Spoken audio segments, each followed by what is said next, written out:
In this episode, I am going to fulfill a promise that I made 4 months ago. I'm going to go into detail on a subject that's very boring and takes a lot of context. And I won't be surprised if there's a million comments down here, people like Sonic the Hedgehog going, I've been watching for like 4 minutes and I don't understand. Why doesn't he just get to the point? Well, if I go from zero to the point in 2 minutes of the podcast episode, you're not going to have any clue of what I'm talking about. You're going to be like super confused. So, that subject is why RV pricing on new RVs will never crash.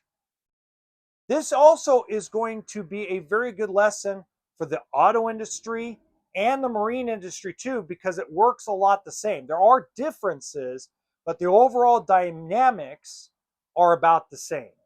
Welcome to HB RV Lifestyle, the podcast. I'm the host, John Levingston, aka the Honey Badger, here to give it to you straight and transparent about the RV business, as well as some other things. Now, for a lot of you, you're going to sit there and go, oh, I didn't watch the whole episode, but he's full of crap, man. You know, supply and demand and blah, blah, blah, blah, blah, blah, blah, blah. You can't see me. You can't see me. I mean, that's what's going to come out of it. But the reality is supply and demand is only a small portion of what creates prices to drop. Okay? You are right when you say supply and demand creates price increases, but it doesn't always cause price crashes. Now, when it comes to bread, cereal, pasta sauce, spaghetti noodles, everyday items, toilet paper, paper towels, toothpaste, toothbrushes, you are 100% correct. But it's not borrowed upon inventory wise like a truck, like a big yacht, a fishing boat, a motorhome, a fifth wheel. The entire outdoor industry and auto industry work completely different than your everyday items sitting at Walmart, Target, Amazon, etc. So let me explain the supply and demand thing real quick, because a lot of you are going to go supply, demand, supply, demand, supply, demand. Okay. Right now in this industry, there are more buyers for used motorhomes, travel trailers, fifth wheels, etc. There are more buyers in the market than there is inventory. Yet people have not lowered their prices. They also have not raised them. The used RV market's all screwed up. Yet the demand is really high and the supply is really low. Why hasn't things gone completely through the roof? Why haven't we seen a COVID level spike? I'll explain that here in a few minutes. But it's one of those complications that supply and demand does not answer and account for. Supply and demand isn't always about the basics of economics. There's a lot more complication to that. And the number one reason why, guys, I'm going to show you this. I'm ready to piss off a bunch of people. Okay, you ready? I'm going to piss you off. It's not meant to. It's meant to educate you, but the way I deliver things, screw it. The juice is worth the squeeze. This $20 bill,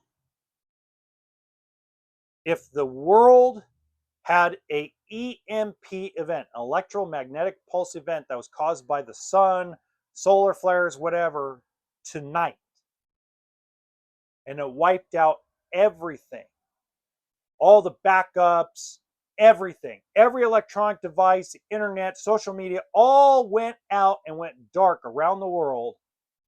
What is this worth?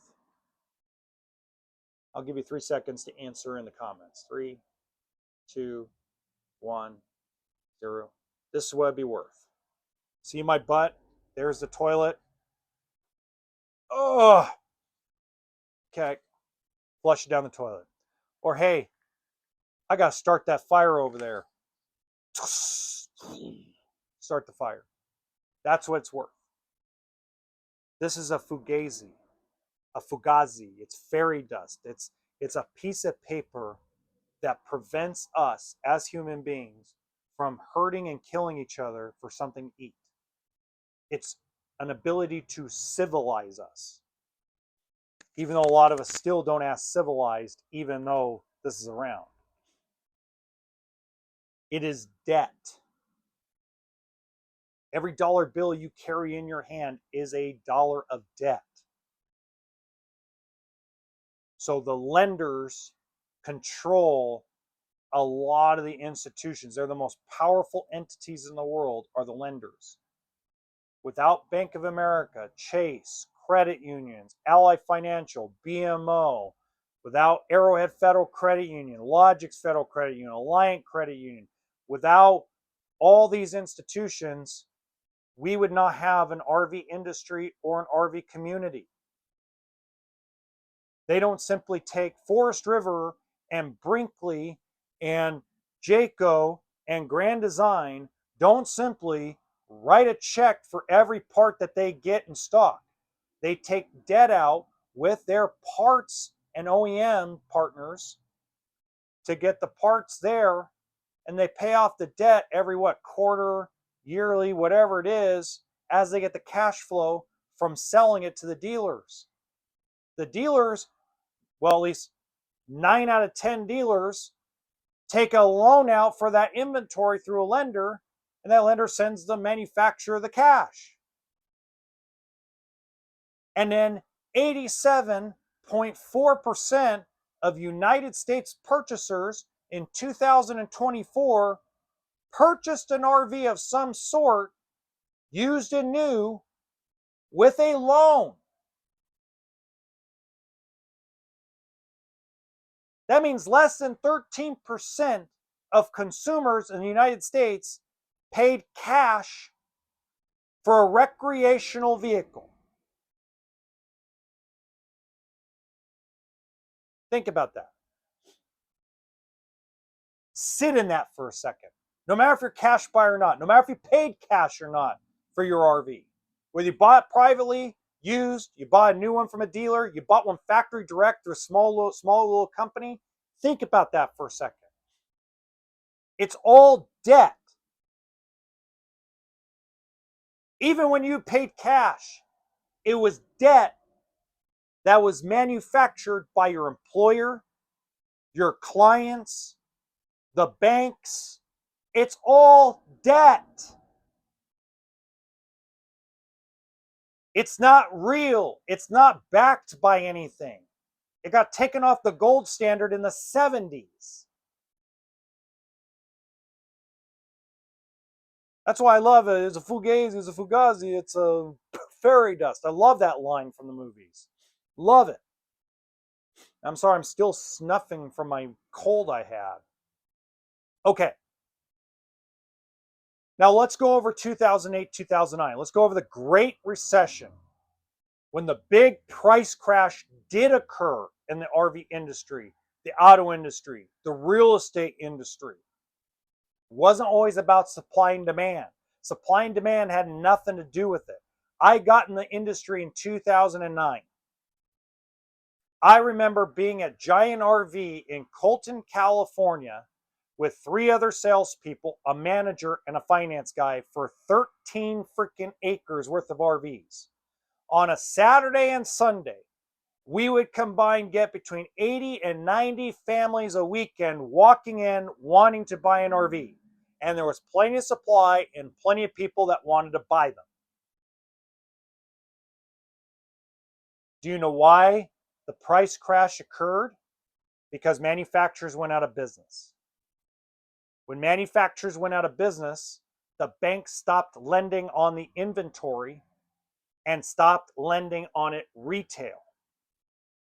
It was pulling teeth to get a credit union to buy an 800 FICO score that had 50% down, buying it a coach for 60 grand back of invoice. It was pulling teeth. If you were a cash buyer in 08 or 09, you cleaned up in real estate, used cars, new cars, because the banks stopped lending, which made it impossible for a profit to be made on aged inventory. But let me tell you, a lot of guys that went and flipped real estate during that time said, yeah, they got killer deals, but it was a pain in the ass to try to refurbish the homes, because when people were losing their homes, losing their jobs, they trashed the house. So you still had to spend a bunch of money to get it renovated, to flip it and sell it and make a profit. It wasn't turnkey. Used cars at the auction, same bloody thing. Anybody who told you it was easy money in 08, 09 is full of shit. But they were able to build a base of business and a pipeline that kept them going and grew companies like AutoNation, Camping World, Funtown RV.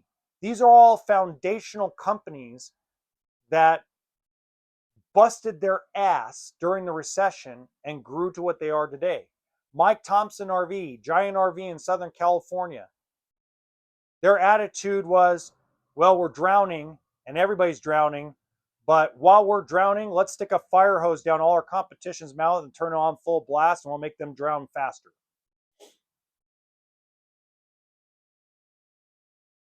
So Beaver, Fleetwood, Monaco all went out of business. So you could buy one for 55, 60% off. You could buy a coach for 30% back of invoice, 40% back of dealer cost. But wait a minute, John. Fleetwood and Monaco are still around. They didn't go out of business. Yes, they did. That's a completely different corporation that bought the rights and names to Fleetwood and Monaco. Not the same company that John Crean started with Fleetwood. Not even close to the same company.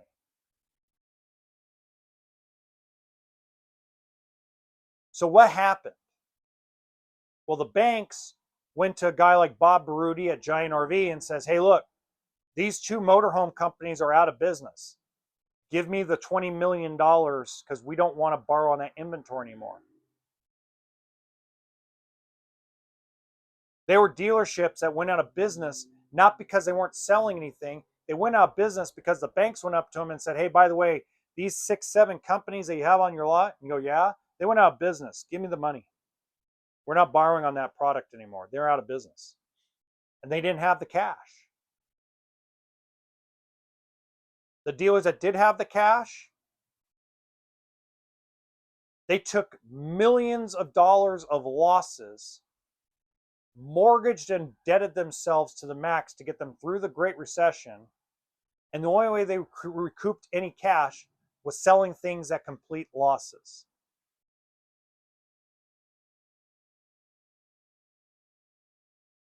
So for those of you that are wishing for a price crash, you're asking for mass unemployment. You're asking for people to lose their homes, lose their jobs, lose their livelihoods, lose their marriages. You're asking people to lose their lives so you can get a better deal on a fifth wheel because you're too cheap to buy something because you feel like everything's overpriced. Even a $14,000 17B Coleman.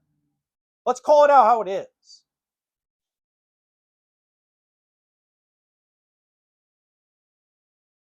Or I could always say, now this is probably a small percentage of you, this is not the majority, but a small percentage of you, it's like, oh, tell me you can't afford an RV without telling me you can't afford an RV. Everything's overpriced, everything's junk, everything's garbage. Oh, so you're broke and you can't afford to buy one. Gotcha. You just want to take it out on everybody because you have nothing better to do but sit at home and watch Fox News, MSNBC, and CNN and throw your vodka at it, at the screen, screaming and yelling, Trump's an idiot, Trump's a god, Trump's this, Trump's that, Biden's this, Biden's that. Pretty sure you do the same thing on Fox News and all those places too. So, hey, I get it, 100%. Now, of course, you guys do it anonymously. You can't see me. You can't see me. Get out of here. I got something brought up to me actually by a dealer friend of mine. And the dealer friend asked me, well, you sound right, but what about when Springdale dropped their prices down in 2010 and 11? What about Montana's that went down severely in price in 2010 and 11? What about Heartland when they came out with the big country that they cut their prices down? And I go, they didn't. Because what do you mean? I go, let's go back to Keystone Springdale. Keystone Springdale created a second line that was called the SE version. I used to sell a couple of them. They had 5 floor plans. They didn't have stabilizers, no electric tongue jack, no awning, a couple of cabinets, very little windows, and they were selling these things for $12,900, $13,900, $14,900. Now you can't find those really around anymore because they only did it for a couple of years. They didn't, after about 2012, they stopped building that. And they changed the name. It's basically what a Coleman is today. Okay? Is the closest thing it is to it. They didn't build them anymore. Forest River did the same thing. Don Gundon did the same thing with Rockwood travel trailers during the Great Recession. He created a separate lineup so it did not devalue the loans that were borrowed in 06 and 07 and cause people to go, well, I'm a volunteer to repossess it because I'm so underwater in my loan. It's the same reason why truck prices have not gone completely to the floor. It's because so many people bought trucks in 2020, 21, and 22 and pay 30, 35, 40 grand over sticker with the already depressed prices and pay, you're basically looking at the banks going, hey man, I've got a bunch of voluntary repossessions. And it's caused everything to kind of grind to a halt in the auto industry. But you're not going to get those severely depressed prices where you're going to get 90% off. You're going to be able to buy a Ford F-250 for 25 grand ever again. Not going to happen. You're not going to buy an F-250 with a diesel fully loaded for like $50,000 anymore. Those days are gone. It's not going to happen. Now, if Ford decides to come out with a Ford F-250 with that same diesel, but put crappy seats, no radio, no air conditioner, roll up and roll down windows, and call it the Ford F-250 Classic, and they want to sell that for $40,000, that's a completely separate line, and it doesn't devalue and depress the current loans on the current F-250s that have already been sold. In the RV industry, we'll use Brinkley as an example because Brinkley is an extremely high-priced fifth wheel and travel trailer. So is Alliance. We'll use Brinkley as an example, okay? So Brinkley decides, you know what, guys? We've decided here in the middle of, at the beginning of 2026, we need to come out with a cheaper version of the Z3100 fifth wheel. So they call it the, I don't know, because it's Brinkley, they say it's the B3175. It's the same layout as the Z3100, but and the same kind of the same seal, but it's a different color. So obviously, to not interrupt too much on production, screw shit up pretty bad. It's going to be the same exterior experimental seal that they call automotive seal on the exterior on both lines.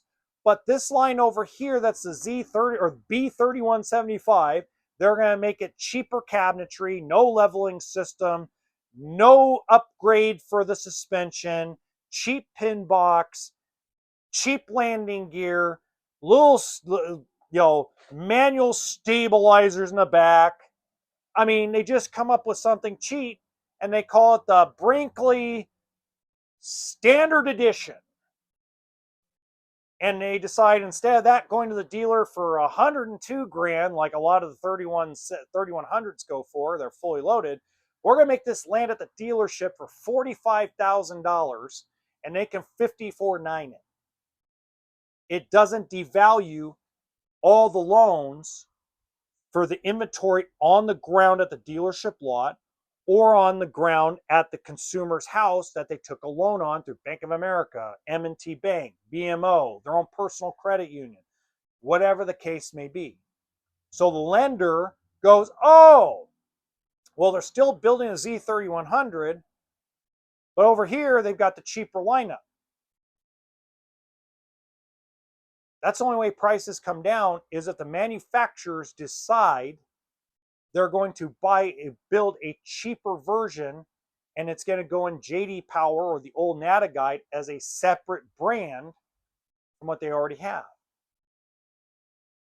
Heartland's answer to everything was creating the Big Country, the sister to Bighorn, but it originally was a cheaper version of a trailer. Then they decided, since that didn't really work out, they went to the Elkridge LE, if I remember correctly. Coley boys, if I'm wrong, let me know in the comments. But if I remember right, you went to the Elkridge LE. It's the same thing as a Bighorn, but it was cheapened up. Separate brand. That's the only way prices come down. Will that happen? Maybe. And I'm going to talk more about this tomorrow. But one of the biggest problems that the RV manufacturers are having right now is they're tripling down on the 2% of the market. And what I mean by that is Brinkley, Grand Design, Forest River Riverstone, Mobile Suites, Axiom, Redwood, Lux. They're all tripling down on the high-end fifth wheel with all this garbage on it that I'm going to expose is not that great. And I'm explaining why. It's good and it's a step in the right direction on a lot of stuff, but wait until tomorrow's episode. I'm going to blow the lid open on a couple things, but it's not necessarily bad. Okay? It's just people need to understand it before they get into these off-road packages on these fifth wheels and stuff, okay? And the other part is they're tripling down on the van community. So I don't think it'll happen in 2026. It might happen in 2030 or 2031 because they're already planning on building less to control inventory on the stuff that's the everyday stuff, but they're really tripling down on all this high line crap. And it's going to get them in trouble. But more on that tomorrow.